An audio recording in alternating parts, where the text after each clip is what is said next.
obviously, if the welds are flushed, you know that there's going to be some wear and tear based on the cavitation, based on the forces that's traveling through here while in the water. And eventually, when these welds wear down, the plates will start to break apart. And that's what we don't want to do.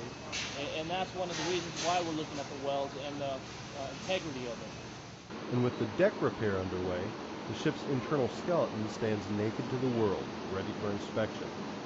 What we want to do is we want to check to see if there's any signs of failure. Each one of these is a manhole. So it goes like this. So you have to climb through each one of these manholes. You want to look in this wall construction. There's a hole here, here, here, here, here, here, here, here. But the inspection doesn't just take place outside the ship. To get a full inspection, you have to go inside the ship. The tanks of the Baffin Strait are covered in sea mud and muck and who knows what. Sometimes, inspectors run across living things deep within the tank. It's pitch black, so you don't know you found something until you're on top of it. And the conditions in the tanks, well, they're less than hospitable. And with temperatures hitting the mid-90s outside, inside the ship, well, it's just sweltering. It's like spelunking, only it doesn't get cooler and cooler the further you go. It gets hotter and hotter.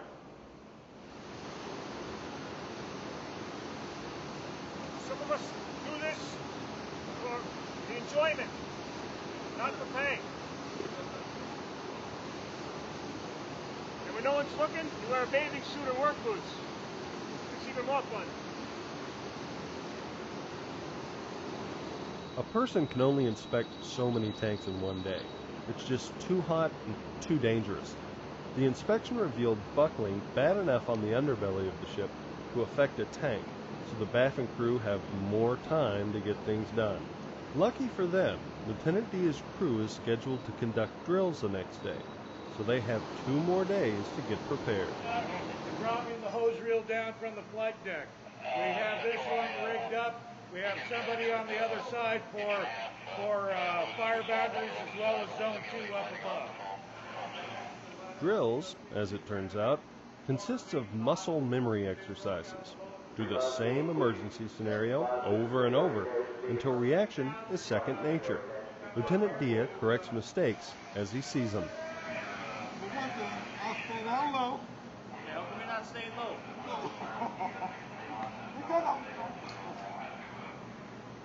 Right, here's your reply. And takes notes for feedback as he directs an imaginary fire. Fire's out. The crew passes the test. You want to make sure that you're looking out for your buddy, you're looking out for the person in front, looking out for the person behind you. All right? And if this guy has got some loose gear out, nobody spotted that, you would have been down. And that's why I asked, who is the next person behind? So prior to coming out, you can't just come out guns a-blazing, so that you're not the next victim. It's the final day of the inspection. The Baffin Strait has finally been moved to her native environment, and repairs are going well. Only now it's Lieutenant Dia who's running out of time. He's got to be somewhere else in Asia to inspect yet another ship. After all this is completed, we do the COI, the Certificate of Inspection, and what that does is it ensures that the vessel is ready to sail, and operate safely at sea. You're running from crew drills to knowledge of the ship systems. You're running alarms, your shutdowns. You're looking at the overall housekeeping and the seaworthiness of the vessel. And that's what we do with these ships is, just because we do the internal structural exam, just because we do the dry docks, the other half of making sure that we're doing our inspections is that these ships are ultimately safe for sea. You don't have the numbers of how many lives you've saved. You don't have the statistics of how many accidents you've prevented. And really, when it comes down to prevention for us, we will never know what effect we've had. But really, the main focus of our mission is that we hold them to compliance into the regulations, domestic and international laws that we enforce as a U.S. Coast Guard. Well, that does it for this edition of Pacific Magazine. I hope you learned something about the Coast Guard. I know I did. I didn't expect they did all that stuff. Well, I'd like to thank the U.S. Coast Guard for inviting us out to Singapore. And we'd like to thank you at home for watching. I'm Army Sergeant Charlie Mabe.